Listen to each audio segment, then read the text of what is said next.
नमस्कार दोस्तों। आज हम पढ़ने वाले हैं क्लास 10th भूगोल का पहला चैप्टर भारत संसाधन एवं उपयोग के दूसरे भाग को, जिसका नाम है जल संसाधन। तो सबसे पहले हम समझते हैं जल संसाधन को। तो वे सभी पानी के स्रोत जो मनुष्य के लिए उपयोगी है या उपयोगी हो सकते हैं, उसे जल संसाधन कहा जाता है। अब देखो, यह है हमारी पृथ्वी, और पृथ्वी की जो सतह है उसका 3/4 भाग जल से ढका हुआ है। इसीलिए पृथ्वी को नीला ग्रह भी कहा जाता है। अब देखो, पृथ्वी पर इतना ज्यादा पानी होने के बावजूद भी हम इन सारे पानी का उपयोग नहीं कर सकते हैं, क्योंकि पृथ्वी पर जितना भी पानी मौजूद है उसमें से 96.5% पानी महासागर का पानी है। और आपको पता होगा कि महासागर का पानी बहुत ज्यादा नमकीन होता है, जिसके चलते हम इसका उपयोग नहीं कर पाते हैं।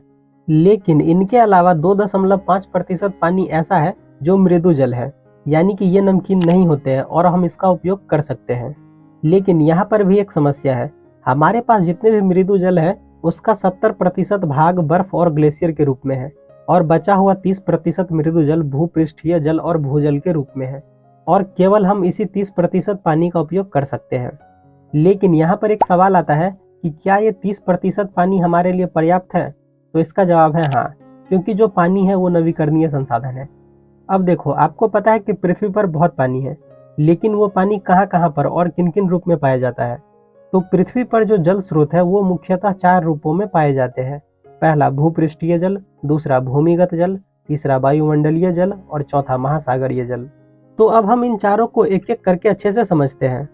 तो सबसे पहले हम समझते हैं भूपृष्ठीय जल को। तो वह जल जो पृथ्वी की सतह पर पाया जाता है उसे भूपृष्ठीय जल कहा जाता है, जैसे कि नदी का जल, झील का जल, तालाब का जल, नाला का जल इत्यादि। ये सभी भूपृष्ठीय जल के उदाहरण हैं। तो अब हम समझते हैं भूमिगत जल को। तो वह जल जो पृथ्वी की सतह के नीचे मिट्टी, रेत और चट्टानों की दरारों या खाली स्थानों में जमा होता है, उसे भूमिगत जल या भूजल कहा जाता है।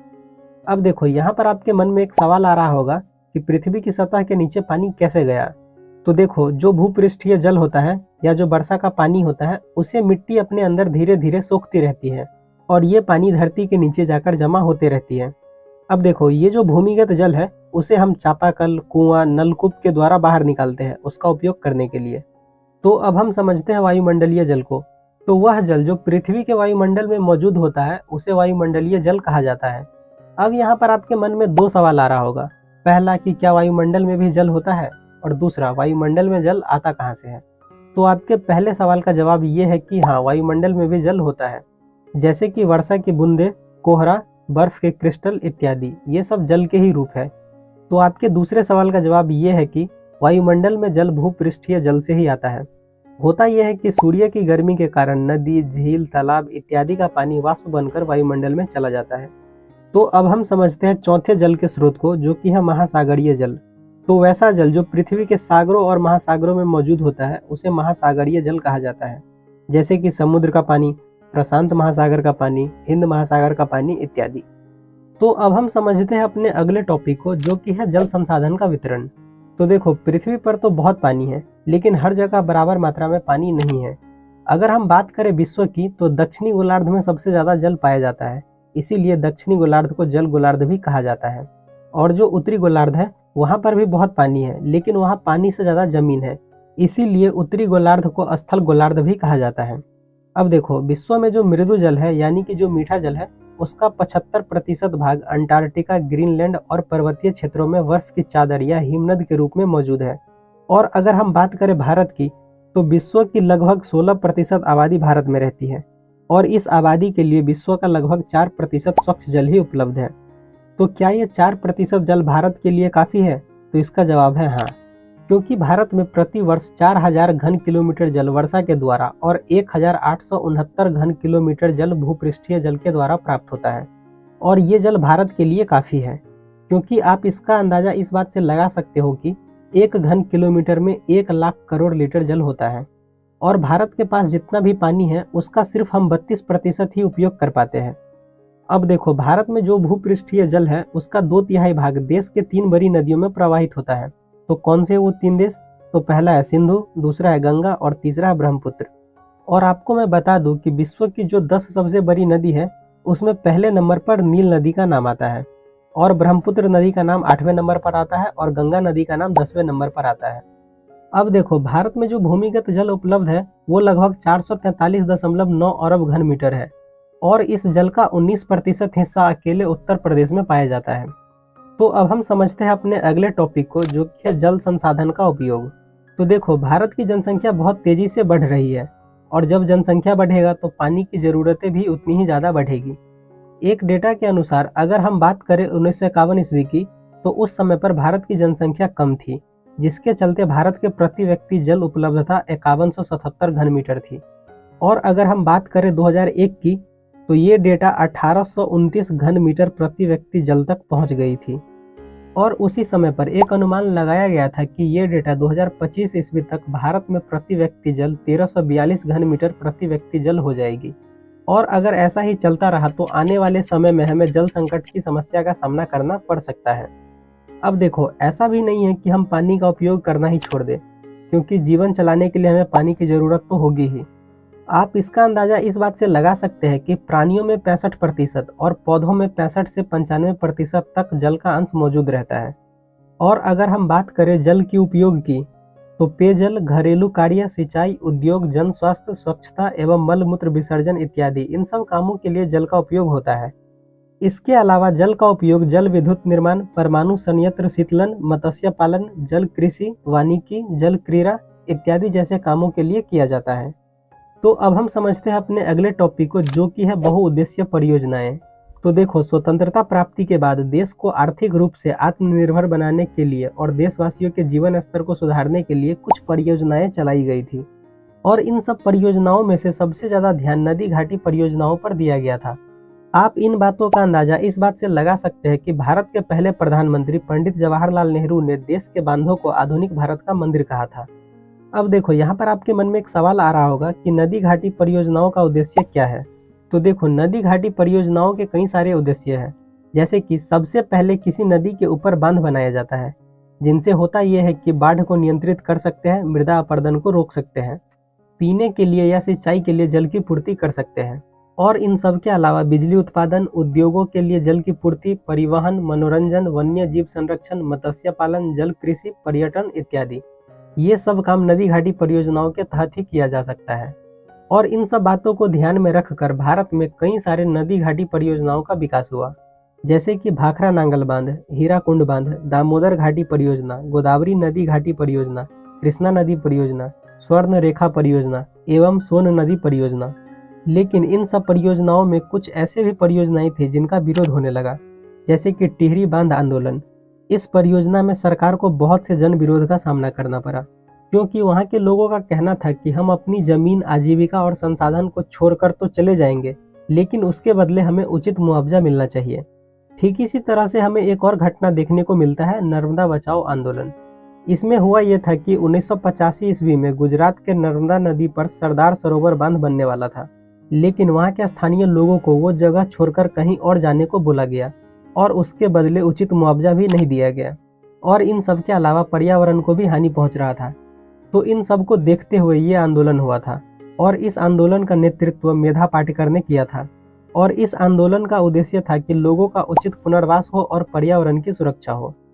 तो अब हम समझते हैं अपने अगले टॉपिक को, जो कि है जल संकट। तो देखो, पानी की कमी या पानी की अनुपलब्धता को ही जल संकट कहा जाता है। तो देखो, कहने को तो पृथ्वी पर बहुत पानी है, लेकिन पृथ्वी पर जितना पानी है उसका 96.5% पानी महासागरों में है, जो कि बहुत ज़्यादा लवणीय है, जिसके चलते हम उस पानी का उपयोग नहीं कर पाते हैं।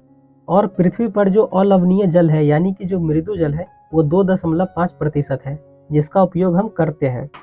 लेकिन पानी का उपयोग हम लोग अभी जिस तरह से कर रहे हैं, उसके चलते हमें आने वाले समय में जल संकट देखने को मिल सकता है। लेकिन अब यहाँ पर आपके मन में एक सवाल आ रहा होगा कि पानी तो नवीकरणीय संसाधन है, तो इसकी कमी हमें कैसे देखने को मिल सकती है। तो देखो, आने वाले समय में हमें पानी की कमी कई कारणों की वजह से देखने को मिल सकती है, जैसे कि पहला, बढ़ती हुई जनसंख्या के कारण। तो देखो, पहले के टाइम पर जनसंख्या कम थी और पानी ज़्यादा था, लेकिन अभी पानी तो उतना ही है, लेकिन जनसंख्या बढ़ने के कारण लोगों को कम पानी मिल रहा है। आया समझ? नहीं आया? कोई बात नहीं, इसे हम एक एग्जाम्पल के द्वारा समझने की कोशिश करते हैं। तो मान लो कि ये एक फैमिली है और इस फैमिली में 4 लोग रहते हैं और इस फैमिली को हर दिन 20 लीटर पानी मिलता है उपयोग करने के लिए। तो फैमिली में 4 लोग हैं और 20 लीटर पानी है, मतलब कि चारों लोगों को 5-5 लीटर पानी मिलेगा। अब मान लो कि इस फैमिली में जनसंख्या बढ़ गई है और अब इस फैमिली में 10 लोग रहते हैं और पानी इसको 20 लीटर ही मिल रहा है, तो अब हर इंसान को 2 ही लीटर पानी मिलेगा। ठीक इसी तरह पृथ्वी पर पानी तो उतना ही है, लेकिन बढ़ती हुई जनसंख्या के कारण पहले के मुकाबले लोगों को अब कम पानी मिलता है। दूसरा है जल का अत्यधिक दोहन। तो देखो, अभी के समय में जो भूजल है, यानी कि जो भूमिगत जल है, उसका बहुत ज़्यादा दोहन हो रहा है। जहाँ पर लोगों को 10 लीटर पानी की ज़रूरत होती है, वहाँ पर लोग 40-50 लीटर पानी का उपयोग करते हैं। इसके अलावा लोग अपने खेतों की सिंचाई भी भूमिगत जल से ही करते हैं। पहले के समय में खेतों की सिंचाई नदी के जल से किया जाता था। इसके अलावा जल से विद्युत भी प्राप्त किया जाता है। और अगर हम बात करें अपने भारत की, तो लगभग 22% विद्युत सिर्फ जल विद्युत से ही प्राप्त किया जाता है। तीसरा है वर्षा का समय से न होना। तो देखो, बहुत ज़्यादा पेड़ काटने की वजह से अब समय पर वर्षा नहीं हो रही है और जो भूमिगत जल है वो वर्षा जल से ही एकत्र होता है। समय से वर्षा नहीं होने के कारण सबसे ज़्यादा राजस्थान में सुखाड़ देखने को मिलता है। चौथा है जल प्रदूषण। तो देखो, अभी के समय में भारत की अधिकतर नदियाँ प्रदूषित हो गई हैं, क्योंकि अभी के समय में जितने भी फैक्ट्रियाँ हैं उन सबका अपशिष्ट पदार्थ और रसायन नदियों में ही जाता है। और इसके अलावा ज़्यादातर जगहों पर नदियों के किनारे कचरा भी फेंका जाता है। आप इसका अंदाज़ा इस बात से लगा सकते हैं कि केवल कानपुर में 180 चमड़े की फैक्ट्री है, जो प्रतिदिन 58 लाख लीटर मल जल, यानी कि जो गंदा पानी है, वो गंगा नदी में विसर्जित करती है। तो इन सब कारणों की वजह से हमें आने वाले समय में जल संकट का सामना करना पड़ सकता है। अब देखो, स्वीडन के एक विशेषज्ञ थे जिसका नाम था फॉल्कनमार्क, और उनका कहना था कि प्रत्येक व्यक्ति को प्रतिदिन 1000 घन मीटर जल की आवश्यकता होती है और इससे कम जल उपलब्धता जल संकट है। इनके अलावा बिहार और पश्चिम बंगाल के कुछ भागों में जल के अति दोहन से संख्या, यानी कि आर्सेनिक के संकेंद्रण में वृद्धि हुआ है। अगर इसे हम आसान भाषा में कहें तो बिहार और पश्चिम बंगाल के कुछ भागों में जल के अति दोहन से पानी में आर्सेनिक की मात्रा बढ़ गई है। ठीक इसी प्रकार का हमें एक और घटना देखने को मिलता है। राजस्थान और महाराष्ट्र में जल के अति दोहन से फ्लोराइड के संकेंद्रण में वृद्धि हुई है। तो अब हम समझते हैं अपने अगले टॉपिक को, जो कि है जल संरक्षण एवं प्रबंधन की आवश्यकता। तो देखो, जिस तरह से जल का अति दोहन या जल प्रदूषित हो रहा है, इनको देखते हुए हमें जल संरक्षण एवं प्रबंधन करने की आवश्यकता है। हालांकि सरकार ने जल संसाधन के संकट से निपटने के लिए सितंबर 1987 ईस्वी में राष्ट्रीय जल नीति बनाया था, लेकिन समय बीतने के साथ साथ इस नीति में संशोधन हुआ और संशोधन होने के बाद इसे राष्ट्रीय जल नीति 2002 के रूप में प्रस्तुत किया गया। अब ये जो राष्ट्रीय जल नीति 2002 था, इसमें 3 बातों पर ज़्यादा ध्यान दिया गया। पहला, जल की उपलब्धता को बनाए रखना, यानी कि हर इंसान को पानी मिलना चाहिए, इस पर ध्यान देना। दूसरा, जल को प्रदूषित होने से बचाना, यानी कि जो नदी, तालाब, झील इत्यादि का पानी है, उन सबको प्रदूषित होने से बचाना। और तीसरा, प्रदूषित जल को स्वच्छ कर उसका पुनर्चक्रण, यानी कि जो जल प्रदूषित हो गया है उनको साफ करके फिर से अच्छा करना। इनके अलावा कुछ उपाय भी बताए गए थे जल संरक्षण करने के लिए। तो जो पहला उपाय था जल संरक्षण के लिए, वो था भूमिगत जल की पुनर्पूर्ति। तो देखो, हमारे पूर्व राष्ट्रपति डॉक्टर APJ अब्दुल कलाम ने जल मिशन को लेकर एक बात कही थी कि हमें भूमिगत जल की पुनर्पूर्ति पर ध्यान देना चाहिए, जिनसे होगा ये कि खेतों, गाँवों, शहरों और उद्योगों को पर्याप्त जल मिल सके। और इसके लिए हमें पेड़ लगाना चाहिए, तब जाके समय पर बारिश होगी और हमें भूजल मिल पाएगा। आप इसका अंदाजा इस बात से लगा सकते हो कि भूमिगत जल का 22% भाग का संचय सिर्फ वर्षा जल के भूमि में प्रवेश होने से होता है। दूसरा उपाय था जल संभर प्रबंधन। तो देखो, जल प्रवाह या जल जमाव का उपयोग करके उद्यान, कृषि, वानिकी, जल कृषि और कृषि उत्पादन को हम बढ़ावा दे सकते हैं। इसके अलावा पेयजल की भी पूर्ति की जा सकती है। तीसरा उपाय था तकनीकी विकास। तो देखो, हम लोग कुछ ऐसे उपकरण का उपयोग कर सकते हैं जिनसे पानी का उपयोग कम से कम हो, लेकिन लाभ अधिक से अधिक हो। जैसे कि हम लोग खेतों की सिंचाई बोरिंग से करते हैं, तो उसमें पानी का बहुत ज़्यादा उपयोग कर लेते हैं। इसके बदले हम ड्रिप सिंचाई, लिफ्ट सिंचाई, सूक्ष्म फुहारों की सिंचाई, सीढ़ीनुमा खेती कर सकते हैं। तो अब हम समझते हैं अपने अगले टॉपिक को, जो कि है वर्षा जल संग्रहण एवं उसका पुनर्चक्रण। तो देखो, बरसात के समय में जब वर्षा होती है तो बरसात के पानी को जमा करके रख लिया जाता है बाद में उसका उपयोग करने के लिए, और ऐसा हमें सबसे ज़्यादा राजस्थान में देखने को मिलता है। होता यह है कि जब वर्षा होती है तो उस पानी को छत पर जमा करते हैं और बाद में उस पानी को पाइप के द्वारा टैंक या कुआं में जमा कर लेते हैं और समय समय पर उसका उपयोग करते हैं। हालांकि सरकार ने पश्चिमी राजस्थान में इंदिरा गांधी नहर का विकास करवाया था पेयजल उपलब्ध कराने के लिए, और ये जो छत वर्षा जल संग्रहण है, ये हमें मेघालय के शिलोंग में भी देखने को मिलता है। अब देखो, मेघालय में 2 जगह है, चेरापूंजी और मौसिनराम। इन दोनों जगह पर विश्व में सबसे ज़्यादा बारिश होती है, लेकिन फिर भी यहाँ पर पीने का 25% पानी छत जल संग्रहण से ही होता है। इन सब के अलावा कर्नाटक के मैसूर जिले में स्थित गंडाथुर गांव में भी छत जल संग्रहण की व्यवस्था 200 घरों में है। और वर्तमान समय में महाराष्ट्र, मध्य प्रदेश, राजस्थान और गुजरात सहित कई राज्यों में वर्षा जल संरक्षण किया जाता है। तो अब हम समझते हैं अपने अगले और लास्ट टॉपिक को, जो कि है सोन परियोजना एक अध्ययन। तो देखो, सोन नदी घाटी परियोजना बिहार की सबसे प्राचीन और पहली परियोजना है, क्योंकि ब्रिटिश सरकार ने 1874 ईस्वी में इस परियोजना का विकास किया था। और इस परियोजना का मुख्य उद्देश्य ये था कि खेतों की अधिक सिंचाई हो और ज़्यादा फसल उत्पादन हो सके। इसके अलावा बाढ़ नियंत्रण, जल विद्युत उत्पादन और जल आपूर्ति भी हो सके। अब देखो, कोई नदी होती है तो वो सिर्फ एक ही राज्य में नहीं होती है, वो नदी कई राज्यों से होकर गुजरती है, और जो राज्य सरकार होता है वो उस नदी के जल का उपयोग करना चाहते हैं। इस वजह से कभी कभी 2 या 3 राज्यों के बीच विवाद हो जाता है, जिसे अंतर्राज्यीय जल विवाद कहा जाता है। और यही अंतर्राज्यीय जल विवाद सोन नदी के पानी को लेकर बिहार, उत्तर प्रदेश और झारखंड के बीच हुआ था। हालांकि अब इसके समाधान के लिए पहल हो रही है। तो ये चैप्टर यहीं पर खत्म हो जाता है, और आगे आप लोगों को किस चैप्टर पर वीडियो चाहिए आप कमेंट करके हमें बता सकते हैं। आई होप आपको ये वीडियो पसंद आई होगी। अगर ये वीडियो आपको पसंद आई है तो वीडियो को एक लाइक कर दीजिए, एक प्यारा सा कमेंट कर दीजिए और चैनल को सब्सक्राइब भी कर दो यार। और हाँ देखो, जितना से जितना हो सके इस वीडियो को शेयर करो अपने दोस्तों के पास, अपने व्हाट्सएप ग्रुप में जो क्लास 10th में पढ़ते हो उसके पास ये वीडियो शेयर कर दो, क्योंकि बहुत ज़्यादा मेहनत लगती है वीडियो बनाने में। तो मिलते हैं हम अगले वीडियो में, तब तक के लिए bye bye and take care.